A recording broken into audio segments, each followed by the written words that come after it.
cheese is moving. It's all about change, obviously. So what I wanted to share with you is, as I was researching for this sermon, I found a number of quotes that I thought were really, some of them funny, some of them very poignant. So I just thought I'd share them with you first to get us going. So here's the first one. Life is a series, oops, let me get my mouse back up. Hang on. There we go. All right. Life is a series of natural and spontaneous changes. Don't resist them. That only creates sorrow. Let reality be reality. Let things flow naturally forward in whatever way they like, by Lao Tzu. Eckhart Tolle. Some changes look negative on the surface, but you will soon realize that space is being created in your life for something new to emerge. And then Brene Brown. Vulnerability is the birthplace of innovation, creativity, and change. From Helen Keller, a bend in the road is not the end of the road unless you fail to make the turn. Ellen Glasgow, the only difference between a rut and a grave is their dimensions. Charles Kettering, people are very open-minded about new things as long as they're exactly like the old ones. And then finally, from Susanna Kearsley, the past can teach us, nurture us, but it cannot sustain us. The essence of life is change, and we must move ever forward or the soul will wither and die.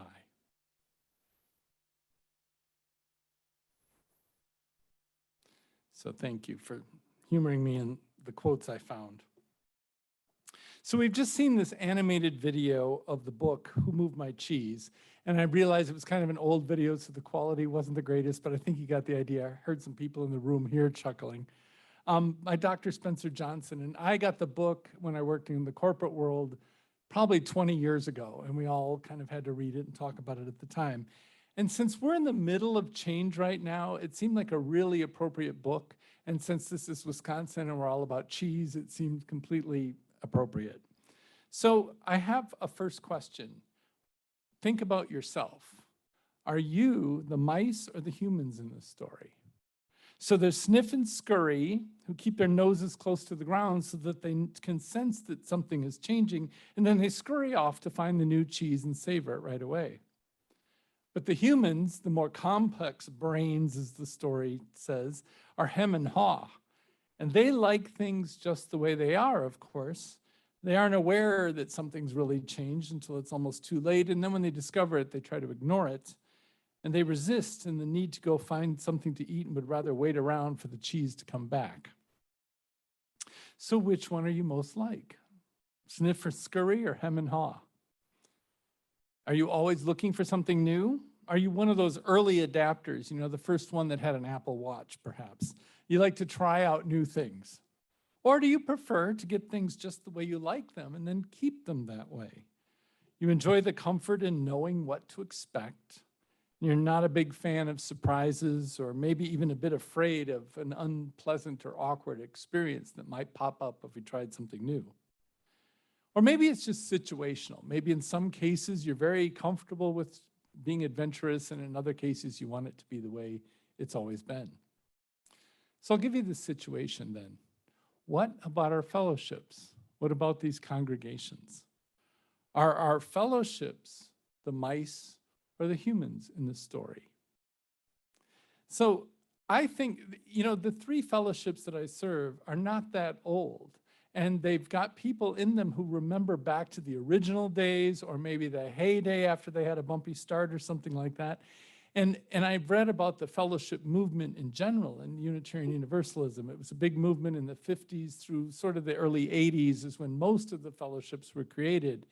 And it was all exciting, you know, because the Unitarian and Universalist churches up to that point were big, stuffy, cathedral-like places with a lot of ritual and clerical folks in robes and all that kind of stuff. It kind of morphed into that. And the fellowships were these lay-led kind of hippy-dippy guitar service kind of places that were really free to invent church in their own way. And it was a cool way to do it. And everybody felt a lot of intellectual stimulation that you couldn't get in maybe the mainline churches that were out in the community. And frankly, it was just really cool to hang out with really cool people. Now, I'd say that we've got a lot of that still in place, but I wonder if you step back and look at the fellowships and where we are, do we still have that same spark that we've always had? And while we've been enjoying that with the comfort of people we know really well in a space that we know really well, society, of course, has undergone great change, and I'm not just talking about the pandemic and the adaptation of a lot of technology like Zoom and what we're testing this morning, but they've gone through this shift in a preference for spirituality and searching for it on your own terms as opposed to organized religion and following what a particular denomination or church says you should follow. Which sounds very Unitarian Universalist, but we're kind of this weird hybrid that we believe in the individual search for your own spirituality, but we do it in an organized way. So we're kind of a hybrid in there. So then I guess the question is, are we the mice or the humans and where we're at right now? Have we anticipated this change and then scurried out to find new cheese? Or do we kind of speak too often of the good old days and are waiting for them to return? Do we resist searching for this new cheese to satisfy hunger?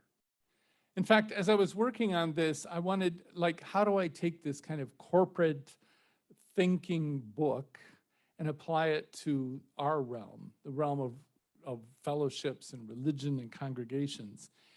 And I thought about it and I said, really the primary purpose of each of our fellowships is to feed our spirit. I mean, when you take everything else away, it should be feeding your spirit, nurturing you. So I think about it on Sunday morning, both in the service that you're experiencing right now, and as soon as we start up the religious exploration for the younger children, come in September, you should come on Sunday morning moved. Your spirit should be filled. You should leave going, I'm so glad I came this morning because X, Y, Z happened. I remember all those years that I was part of the congregation in Appleton, and often I would just drag myself there because I was so tired, and frankly, I just wanted to get away from my kids and knew that they'd be okay in RE while I could be in the service like you are, listening to wise words. And at some point in the service, I would always tear up.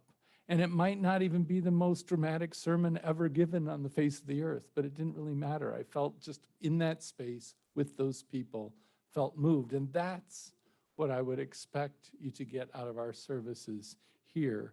And then likewise, I would want our children to feel the same way.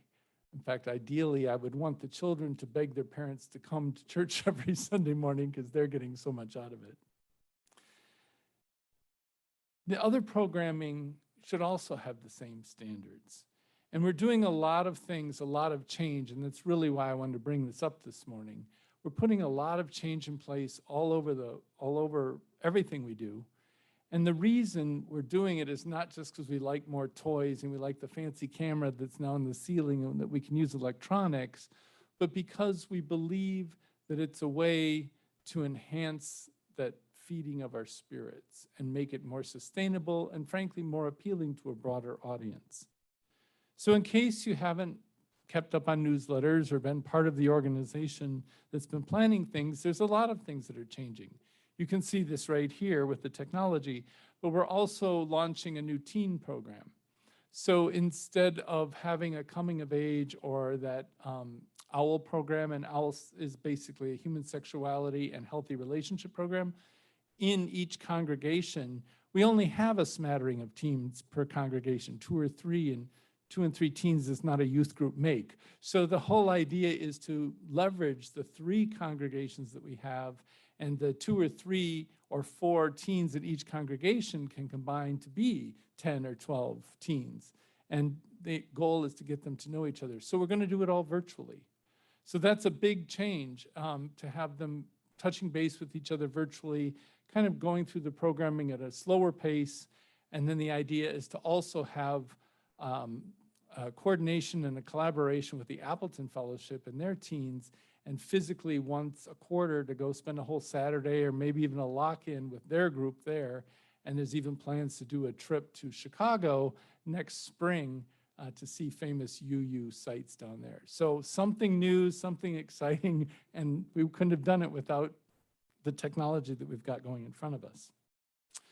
Another one is chalice circles. So Open Circle has 3 chalice circles that have been continuing on through the pandemic. Bless you all for keeping going. And we're going to continue on, and now we want to resurrect those as well in Stevens Point and Green Bay. So the way we're going to try it this time is we're using the Soul Matters curriculum. Soul Matters is a program that has themes by month that we will use in the Sunday morning services, as well as with the children in the religious exploration program. And then it's also for small group studies. So you can go deeper and get to know other friends in each fellowship.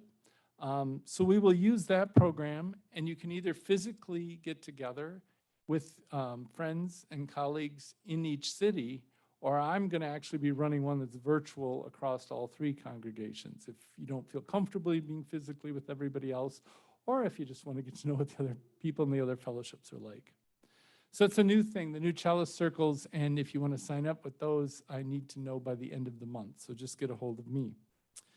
Affinity groups. So this is an area that we're not making changes, but I want to just make sure that we all understand it should have the same standards. And when I say affinity groups, it means groups where like-minded people get together, and it may or may not have anything to do with spirituality or religion or Unitarian Universalism, like the men's group that met this morning. There's a women's group, perhaps. There's folks that get together for yoga.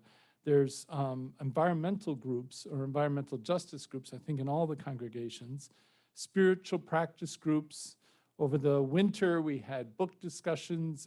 I had one virtually, and I know Open Circle had one that I think was a combination of virtual and physical. Movie, video discussion groups. So all of these are just examples, and there are more. But to me, the whole purpose is to feed your spirit. You should be able to get together with like-minded and interested people and feel that your spirit has been moved after you've been with those folks. And then finally, I don't want to forget social gatherings.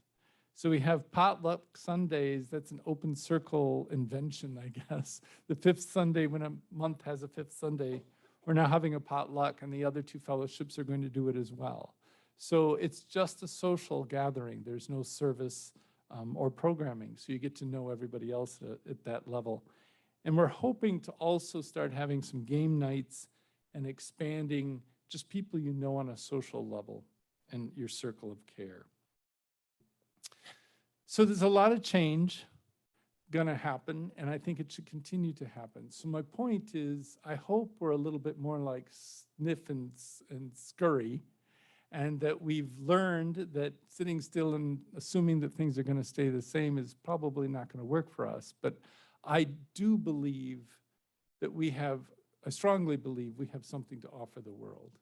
We are a light in a very cloudy environment these days, and seem to be what people are really searching for, and we should be proud of that and make no excuses about it and really invite people in to join us. And I think I've heard, especially from some of our younger folks in the congregations, that they are excited about what's happening and planning to tell some other folks. So that's really all I wanted to say today, is kind of frame it in this sense of change. And are we hem and haw, or are we this sniff and scurry kind of people? And I hope as we move forward, we have more of the sniff and scurry kind of folks. So thank you. And I'm going to end with a song that hopefully reinforces that.